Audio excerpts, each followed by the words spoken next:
benvenuti alla TG Sicilia. Le principali notizie. Catania, bancarotta fraudolenta, arrestati in 4, 2 imprenditori cinesi e 2 commercialisti catanesi, padre e figlio, sequestrati beni per 6 milioni. Sempre a Catania, in 2 in enduro senza targa, inseguiti anche in elicottero e arrestati. L'operazione dei motociclisti della polizia ostacolata da residenti a San Cristoforo.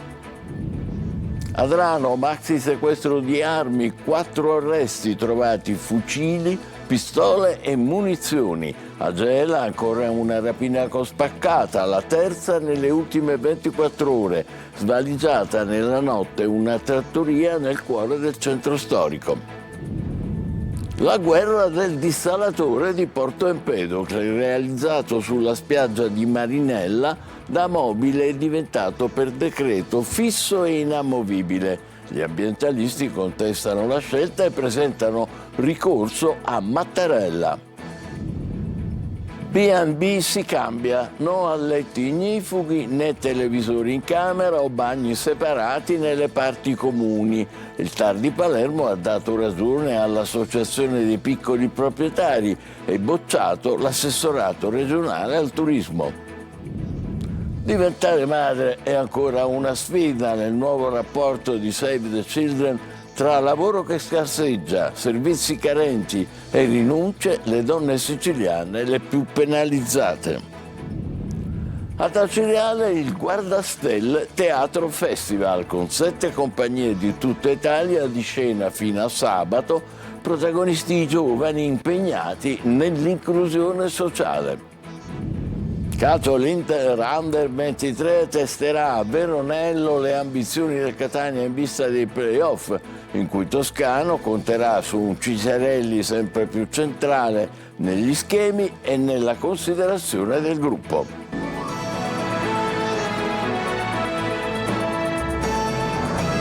Bentrovati. Dunque a Catania è scoperta la frode delle scatole cinesi, cioè finte società per eludere il fisco. Arrestati per bancarotta 2 imprenditori cinesi e 2 commercialisti catanesi. Sequestrate 4 società e beni per 6 milioni. Giusy Lazzara. A Catania società che cedevano rami d'azienda per crearne nuove ed eludere il fisco. Messo in piedi un sistema di scatole vuote gestito da imprenditori cinesi con la complicità di 2 commercialisti. La Guardia di Finanza, coordinata dalla Procura, ha fatto scattare le misure cautelari per 4 persone indagate per bancarotta fraudolenta, mancato pagamento delle imposte e autoriciclaggio. Sequestrate 4 attività commerciali e beni per 6 milioni di euro. Secondo gli investigatori, i 2 imprenditori cinesi Fan Lin e Chunuan Chen potevano contare sul commercialista catanese Natale Strano del figlio Salvatore. I 4 avevano fatto chiudere l'attività di 2 imprese indebitate per 10 milioni di euro, la Oriente World SRL e la ditta individuale Chen Chua, a Mister Bianco e Catania, leader nel commercio all'ingrosso di abbigliamento e prodotti di ogni genere. Lo svuotamento, contesta la Procura di Catania, era avvenuto a favore di altre realtà aziendali costituite per proseguire l'attività commerciale senza dover adempiere alle obbligazioni fiscali maturate. Secondo gli investigatori, questi passaggi illeciti andavano avanti da anni. Sempre a Catania, inseguimento in stile film americano con un elicottero della polizia a caccia di 2 motociclisti in fuga senza targa. Alla fine arrestati. Giusy Lazzara ancora. A Catania in 2 sfrecciavano in sella alla loro moto da enduro senza targa, non si fermano all'alt della polizia vicino al Faro Biscari e fuggono. Da qui è iniziato un inseguimento in stile americano con un elicottero della polizia, come si vede nelle immagini, che seguiva i 2 a tutta velocità per le stradine del centro storico. Nonostante le sirene spiegate e lampeggianti accesi delle auto della polizia, i 2 hanno continuato la loro corsa nel fuggi-fuggi dei passanti che scappavano per mettersi in salvo. Poi si erano anche divisi, uno diretto in via della Concordia e l'altro in via della Scabrosa. Da terra, alla fine, seguendo le indicazioni dall'alto, la polizia ha fermato a San Cristoforo i 2 pregiudicati arrestati per fuga pericolosa. La fase finale della loro cattura è stata anche ostacolata da alcuni residenti del quartiere che si erano messi davanti ai poliziotti a piedi. Ai 2 indagati sono state contestate anche sanzioni per le infrazioni del codice della strada per 2.500 euro. Basta operazione della polizia a Adrano, nel Catanese, trovato un arsenale composto da pistole, fucili e canne mozze, oltre a 850 munizioni nascoste nelle abitazioni di 5 pregiudicati. Adelaide Barbagallo. Colpo alla criminalità di Adrano nel Catanese, una vasta operazione di controllo del territorio condotta alla squadra mobile Etnea e dal commissariato locale ha portato alla luce un vero e proprio arsenale nascosto tra abitazioni civili, garage e fondi agricoli. 4 le persone arrestate, una quinta è stata denunciata. Trovate numerose pistole con matricola a brasa, fucili a canne mozze e oltre 850 cartucce di vario calibro. Alle ricerche hanno partecipato anche gli specialisti della polizia scientifica arrivati da Roma, le cui apparecchiature georadar sono capaci di scansionare muri e terreni alla ricerca di nascondigli sotterranei. In una prima fase, svolta all'alba, gli agenti sono diretti nelle abitazioni di 4 adraniti, 2 dei quali con precedenti specifici in materia di armi. In pieno centro storico, nella casa di un 37enne, sono state rinvenute pistole semiautomatiche cariche e un revolver in una cassapanca. Nel suo garage, oltre a centinaia di proiettili, gli agenti hanno sequestrato 2 auto con targhe contraffatte. Altre armi clandestine, tra cui fucili da caccia nascosti sotto i divani e caricatori pronti all'uso, sono stati recuperati in proprietà rurali. Tutto il materiale è stato sequestrato e sarà sottoposto a esami balistici. L'obiettivo degli inquirenti è capire se queste armi siano state già utilizzate in recenti fatti di sangue o se facessero parte di una riserva strategica per i clan della zona. Ancora un raid con spaccata nel centro storico di Gela, colpita questa volta una trattoria, e mentre la città fa i conti con questa escalation arriva un arresto per un grave fatto di sangue che riaccende i riflettori su una rete criminale più ampia. Vediamo di che si tratta con Ger Italia. Continua senza sosta l'emergenza spaccata in città. Stanotte un nuovo colpo, l'ennesimo, 11 episodi in pochi mesi, 3 soltanto nelle ultime 24 ore. Nel mirino, la trattoria San Giovanni, nel cuore del centro storico. Era circa l'1:30 quando un uomo con il volto nascosto da un cappuccio ha colpito, usando sempre lo stesso metodo, una pesante mazza per sfondare il vetro dell'ingresso laterale su via Bela. Pochi istanti per entrare, arraffare il cassetto della cassa, un tablet e persino il barattolo delle mance, bottino, oltre 3.000 euro, anche a causa degli acconti per le imminenti comunioni. Un'azione rapida, mirata, quasi chirurgica, tutto ripreso dalle telecamere di sorveglianza interne ed esterne che il malvivente ha anche tentato invano di manomettere. Immagini ora al vaglio della polizia, impegnata a ricostruire movimenti e possibili collegamenti. E non si tratta di un caso isolato, l'ombra è quella di un fenomeno strutturato con modalità ricorrenti e obiettivi precisi, colpire di notte approfittando della chiusura e della scarsa presenza in strada. Secondo la procura, dietro la sequenza di colpi potrebbe esserci una vera e propria organizzazione. Anche sulle spaccate ci stiamo lavorando. Sono soggetti che si stanno dedicando a questo particolare tipo di reati contro il patrimonio. Intanto, sempre nelle ultime ore, un altro tassello sul fronte della criminalità. I carabinieri del reparto territoriale di Gela hanno arrestato un 20enne pregiudicato ritenuto complice in un tentato omicidio avvenuto nell'agosto del 2025. Secondo gli investigatori, il giovane avrebbe avuto un ruolo chiave nell'agguato, attirare la vittima nel punto stabilito dove ad attenderla c'era il complice armato. 5 colpi di pistola esplosi a distanza ravvicinata che hanno ferito gravemente un 42enne. Un'esecuzione pianificata nei dettagli che conferma, secondo gli inquirenti, la presenza di dinamiche criminali organizzate sul territorio. 2 filoni diversi ma un'unica preoccupazione, una città sotto pressione dove la notte diventa terreno fertile per chi agisce nell'ombra. Lasciamo Gela, andiamo a Palermo, dove il tribunale ha condannato a 10 anni per disastro ambientale e incendio boschivo Francesco Ficano, accusato di aver appiccato il rogo che 3 anni fa aveva distrutto 650 ettari di vegetazione nella riserva naturale di Capogallo. Il giovane era stato ripreso mentre si avvicinava agli alberi con una bottiglia di benzina. E scontro sulla dissalatore di Porto Empedocle realizzato sulla spiaggia di Marinella.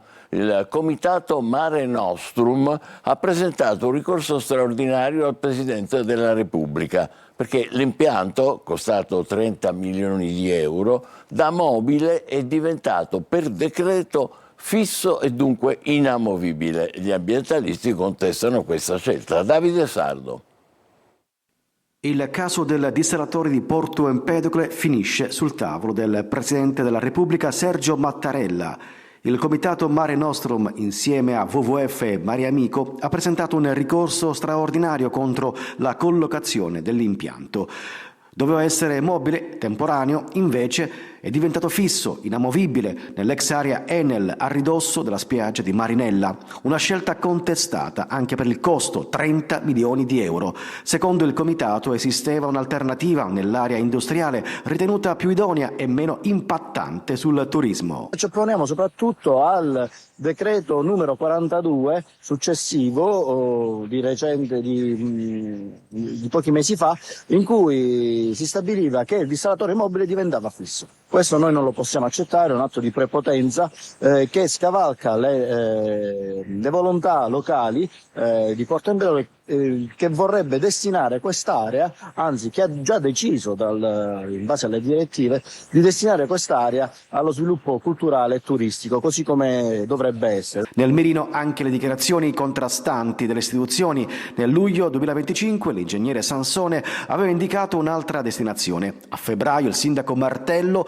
ha parlato apertamente di essere stato ingannato. Poteva essere ripristinato laddove erano già presenti 2 dissalatori che erano stati dismessi nel corso degli anni. Questo soprattutto perché avrebbe ridotto notevolmente i costi di installazione. Ricordo anche che la produzione dell'acqua del dissalatore e la gestione viene pagata interamente dalla Regione per i prossimi 2 anni. Adesso sarà il Quirinale a valutare il ricorso, una vicenda che resta aperta tra ambiente, politica e sviluppo del territorio. Stop al decreto regionale che regolamenta B&B e affitti brevi turistici in Sicilia. Il TAR ha annullato 12 dei 14 obblighi introdotti con il provvedimento di giugno dell'anno scorso. I particolari con Manlio Viola. No a letti ignifughi, televisori in camera, bagni separati per uomo, donne e disabili nelle parti comuni e stop anche all'obbligo di coinvolgere i condomini nelle autorizzazioni per gli affitti brevi. Il TAR di Palermo ha dato ragione all'associazione dei piccoli proprietari che affittano i propri immobili come case vacanza o appunto per scopi turistici. Il Tribunale amministrativo ha ritenuto illegittima la pretesa della Regione di imporre a questi piccoli imprenditori regole analoghe a quelle in vigore nel settore alberghiero. Stop quindi all'obbligo di dotare le strutture di letti e arredamento ignifugo, di arredare l'immobile con almeno un televisore da 32 pollici. La Regione inoltre non può pretendere di scegliere il nome della struttura in base a una terna proposta dall'imprenditore, così come non può entrare nei rapporti fra il proprietario e il condominio. Annullando 12 delle 14 regole dettate con decreto, di fatto il TAR rende inutile l'intero decreto di giugno scorso, nonostante le modifiche fatte ad agosto dalla Regione proprio per evitare queste impasse. Da Viano Tarbartolo però gettano acqua sul fuoco, le regole annullate non sono decisive e l'impianto del decreto resta in piedi, dicono dagli uffici. Era già in corso una ulteriore revisione. A breve sarà emanato un nuovo decreto che sostituisce quello cassato in vista dell'estate 2006. Le regole bocciate non ci saranno più in larga parte, altre invece saranno formulate in maniera diversa. La Sicilia non è una regione per mamme. Il nuovo rapporto di Save the Children fotografa un intero paese dove diventare madre è ancora una sfida, ma tra lavoro, servizi carenti e rinunce le donne siciliane restano le più penalizzate. Eva Spampinato. Lo Stato ci invita a fare figli, però mancano poi le strutture, gli ingranaggi che ci permettono di farli e farli crescere. Mamme equilibriste, sempre sull'orlo del sottile filo che unisce lavoro e figli, vita privata e gestione familiare, costrette ad una corsa d'ostacoli tra rinunce, discriminazioni, pressioni psicologiche. Perché oggi più che mai la maternità in Italia resta uno dei principali fattori di disuguaglianza. Mia madre non lavora e sta molto più tempo con noi e soprattutto con mia sorella più piccola. La Sicilia resta in fondo alla classifica delle regioni più amiche delle mamme. A dirlo è il nuovo rapporto Le Equilibriste di Save the Children realizzato con Istat. A confermarlo sono le donne. Lei personalmente, quando è diventata mamma, ha dovuto fare una scelta? Assolutamente sì, fare delle scelte professionali, quindi ridurre notevolmente il lavoro, autonomia rispetto a lavorare presso un altro studio perché non sarebbe stato più compatibile e chiedere, come dicevo, soprattutto l'aiuto dei nonni.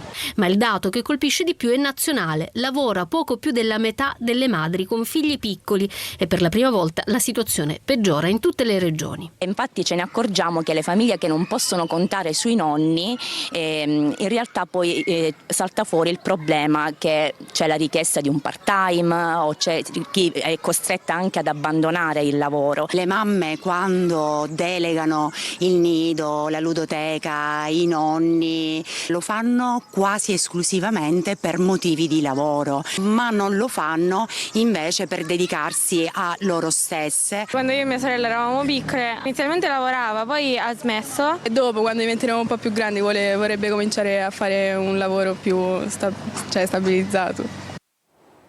Trappole o ostacoli, a Catania non vanno bene le cose né per pedoni né per ciclisti. Ecco una serie assortita di pericoli, i rischi maggiori sul disastrato lungomare. Ce li illustra Tonino De Mana. Un percorso ad ostacoli. E che ostacoli? La mobilità sostenibile rimane solo nelle intenzioni, nei proclami e sulla carta, perché di fatto Catania è da sconsigliare a pedoni e ciclisti. Marciapiedi, trappola e insidie di ogni genere rappresentano un serio pericolo per chi si avventura a piedi, con pali della segnaletica disseminati ovunque. Una distrazione può essere fatale sul Corso dei Martiri, ma anche in Piazza Tricolore, dove questo cartello stradale, divelto dalla sede originaria, è adagiato in posizione obliqua sull'inferriata. Ma è sul lungomare, oggetto di riqualificazione ed in parte devastato dal ciclone Harry, che ogni tipo di sicurezza viene meno. Qui una passeggiata o una corsetta possono costare molto cari. La ringhiera arrugginita che vedete in un tratto non interdetto è a terra dal gennaio scorso, eppure nessuno se ne accorge. Ho 72 anni, posso anche avere una svista, ma capitare in una roba del genere rischierei di trangiarmi una gamba. Secondo lei è possibile che nessuno veda niente? Assolutamente no.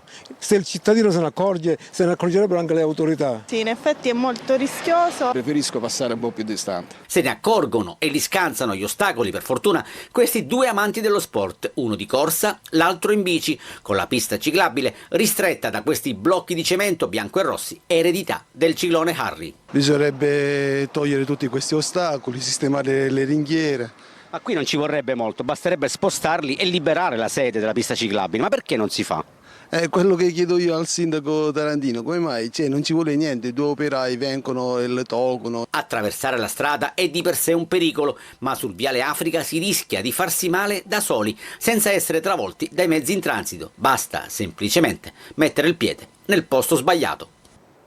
Fra poco l'appuntamento con il sindaco di Catania Tarantino, in diretta su Telecolor, dopo il TG alle 14.30.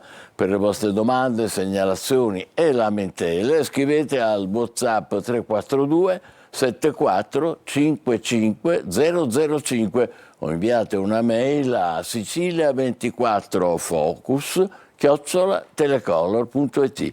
Vi aspettiamo su Telecolor alle 14.30. Adesso a Siracusa 800.000 euro per asfaltare alcune delle principali arterie nella zona sud della città e ridurre il pericolo per automobilisti e centauri. Francesco Aloi. Per quanto mi riguarda è già la terza volta che cambio i paroli nella moto a causa delle buche in città. Qualcuno sorride pure, ma soltanto per sdrammatizzare. Le strade a Siracusa sono piene di buche.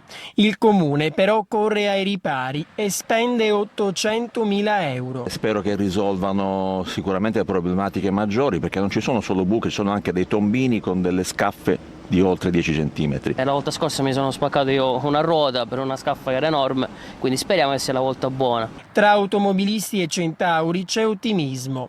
I lavori riguardano le principali arterie, soprattutto nella zona sud.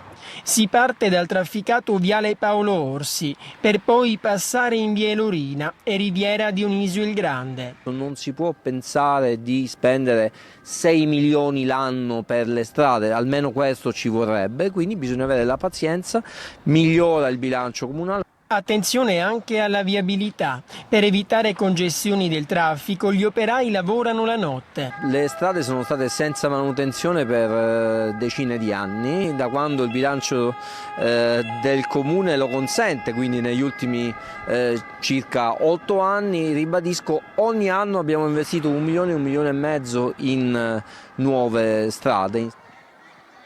Donare il midollo osseo può salvare una vita anche a migliaia di chilometri di distanza. È la storia di Giorgio, uno studente di Ragusa, che ha dato una concreta speranza di vita a un bambino brasiliano di soli 2 anni affetto da leucemia. Veronica Barbarino.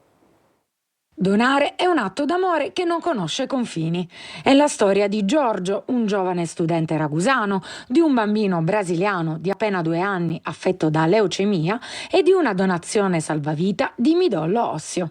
Un gesto di solidarietà iniziato durante una donazione di sangue all'Avis, dove Giorgio scopre che iscrivendosi al registro donatori di midollo osseo avrebbe avuto la possibilità di salvare una vita grazie alle sue cellule staminali. È una procedura ormai che si fa tramite aferesi, ovvero una classica donazione di sangue, solo che al posto magari di durare 15 minuti dura molto di più, ma a livello fisico non crea nessun tipo di problema. L'unico dolore che si può provare sono letteralmente le braccia indolenzite e basta. Pochi mesi dopo la chiamata, una compatibilità genetica rarissima ma esistente, era possibile con un piccolo paziente brasiliano. E ho salvato una vita. Ho scoperto la mattina stessa che era questo ragazzino del Brasile, poi per il resto però non ho mai conosciuto, mai incontrato questo bambino. Un gesto semplice ma dal valore immenso che oggi rappresenta una concreta speranza di vita. Ma come diventare donatori? Cerchiamo solo dei giovani che si vogliono iscrivere, dei giovani che hanno quella voglia di poter donare la vita ad un altro fratello genetico. Ci si iscrive tramite centro trasfusionale oppure tramite Avis. Si deve essere in ottima salute, 18-35 anni per iscriversi e di avere un peso minimo di 50 kg. Dopodiché ecco, potrebbe arrivare questa telefonata del centro trasfusionale che ti dice magari c'è questa persona, questo tuo fratello genetico che ha bisogno di te. Ognuno di noi quindi può diventare un giorno l'unica speranza per qualcun altro, anche dall'altra parte del mondo. Bravissimo Giorgio, complimenti. Ad Acireale il teatro diventa incontro, formazione e sogno condiviso. Grazie alla rassegna Guardastelle Teatro Festival. 4 giorni di spettacoli e scambi culturali con al centro l'integrazione e la voglia di raccontarsi dei giovani. Desiree Ferlito. Acireale alza il sipario sul futuro del teatro e lo fa partendo dai giovani, dall'entusiasmo e da un sogno diventato festival. Il Teatro San Luigi ospita la prima edizione del Guardastelle Teatro Festival, in scena fino al 9 maggio, una rassegna che vuole trasformare Acireale in un laboratorio di arte, confronto e creatività. Al centro del progetto ci sono proprio loro, i ragazzi di Guardastelle, portatori sani di dolcezza, talento, allegria e un concetto di teatro che guarda al futuro. Un gruppo che ha scelto il teatro come linguaggio per raccontarsi, crescere e creare comunità. Un festival dove vede protagonisti 7 compagnie provenienti da tutta Italia e dalla Spagna che staranno insieme ad Acireale presso il Teatro San Luigi di Acireale. Sarà una festa per tutte le persone che amano il teatro. Guardastelle ormai sono una realtà di cui Acireale è assolutamente orgogliosa. Il lavoro che fanno è incredibile, sono una realtà ormai conosciuta anche fuori dai confini nazionali, ma quello che è più importante è l'idea di integrazione che c'è alla base del lavoro dei Guardastelle. Il festival coinvolgerà anche le scuole con matinee dedicate agli studenti e giurie speciali, perché l'obiettivo è chiaro: avvicinare le nuove generazioni all'arte scenica e dimostrare che il teatro può essere ancora uno strumento potente di dialogo e formazione. Una prima edizione che guarda lontano e che punta a fare di Acireale la nuova casa della cultura teatrale contemporanea. Complimenti anche a loro, breve pausa, poi il calcio con il Catania che lavora a Veronello in attesa dell'amichevole con l'Inter Under 23. Vi aspettiamo.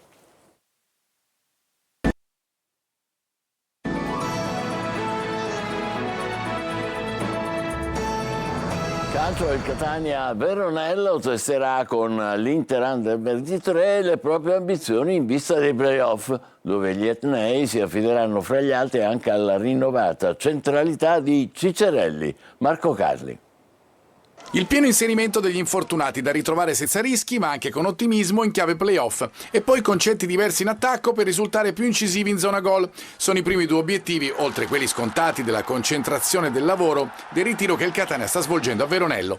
A questo serve anche l'amichevole con l'Inter Under 23, che negli ultimi giorni ha affrontato anche una possibile avversaria del Catania, cioè il Ravenna. I nerazzurri, 12esimi nel girone A, hanno pareggiato 1-1 con i romagnoli che, da terzi classificati, entreranno nei playoff una settimana prima degli etnei e che contro la squadra B dell'Inter sono andati in rete con Tengorang. Un test probante come voleva Toscano, che magari servirà a capire come la squadra ha assimilato altre opzioni in attacco. Un attacco che ha segnato 54 gol in stagione regolare, 20 in meno del Benevento. Ecco perché è importante, come ha ribadito anche Toscano in conferenza, il ritorno di Forte e di Ciccerelli, quest'ultimo sempre più sul suo livello e probabilmente ancora più centrale nello sviluppo della manovra offensiva. Se poi Toscano riuscirà a far recitare contemporaneamente da protagonisti anche Bruzzaniti ed Ausilio, fra i più in forma del finale di stagione, il piano di risultare più incisivi in zona gol potrebbe diventare realtà, contando anche su Lunetta e Caturano. Per il resto, per dirla ancora come il tecnico, le sicurezze esistono e la squadra non le ha mai perse. Il dato della miglior difesa del girone, scalfito in parte dagli ultimi gol subiti, soprattutto al Massimino, è una di queste certezze. Ce le hanno anche altre squadre, come Brescia e Ascoli per esempio, ecco perché svoltare in attacco potrebbe fare ulteriormente la differenza. Ci fermiamo qui, grazie e buon pomeriggio.